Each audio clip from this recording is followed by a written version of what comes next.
President Trump making the case for bipartisanship at last night's State of the Union, where the reaction was decidedly partisan. We'll talk to a pair of lawmakers who say Republicans and Democrats have more common ground than you might think. When I heard the speech tonight, and I heard the president extend the branch to the other side of the aisle, I wanted to just stand up and say to him, you know, there's a group of us already here working together, having real conversations with each other, respecting each other's point of view. Joining me now, two members of the Problem Solvers Caucus, Democratic Congressman from New Jersey, Josh Gottheimer, and Republican Congressman from New York, Tom Reed. I understand why Democrats wouldn't applaud for some things, but for rising wages, did you want to get up and applaud? I applauded. Oh, you did?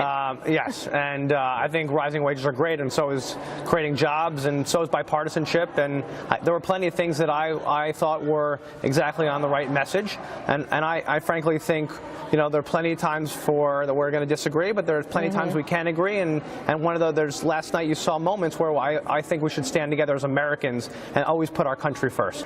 Congressman Reed, I wanted to read you a quote from Bill Galston of the Wall Street Journal, who this morning wrote in the Wall Street Journal, "There is broad center-left and center-right coalition in the country that is willing to support a reasonable compromise in both phases on immigration. The question is whether Congress will reflect the will of the majority or succumb to partisanship. The purest Democratic and Republican positions are politically unrealistic." He was talking in particular about immigration. Do you think that the way that the president has set it up, by making an offer, that there is a chance now for the Problem Solvers Caucus to help get this to the president's desk for a signing? Well, absolutely, Dana. And actually, the Problem Solvers Caucus just announced we got to that 75% consensus among us as Democrat and Republicans to support an immigration proposal just along the lines of what you heard last night. And we're tying it to the budget process so that we get away from this countdown clock government shutdown. And that's why I love Josh Gottheimer. He is a Democrat. I am a Republican. We're proud of representing our parties, but at the end of the day, we're both Americans. And when he stood, I sat next to him and I stood with him and clapped for that good economic news. When you see those types of outcomes, that's positive, that we should be uniting as a country on that good news. And, you know, Dana, you talked about, you know, where are the areas where we can applaud? When fighting terror or actually solving tough problems, right, tough ones, that's where we need to get together at the table and not sit on our hands. We have to work together and fight for a solution. If you were to figure out a way to grow the Problem Solvers Caucus, do you think that there are people willing to come with you, or are we in the middle of a midterm where it might be just intractable and end up being punted again? No, I will not give up hope on governing for the American people, and that's what the Problem Solvers Caucus is all about.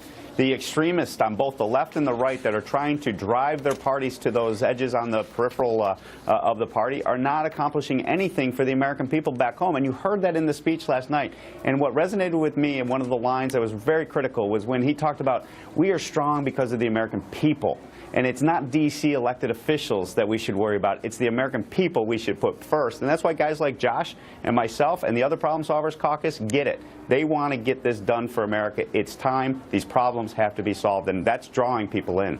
All right. And that's why I heard that this morning, and I just add to that, I sat with some constituents this morning who are from out of town, and they said, right, like, just please, and we all sat around the table, they said, can you please just sit down here and try to figure this out? It's what we have to do back at home with our businesses. Can you please do the same thing here? And that's what Tom and I are trying to, you know, keep working with a bigger group to get done. All right. Congressman Gottheimer and Reed. Thank you, Ms. Perino. Thank you. Thanks, Dan.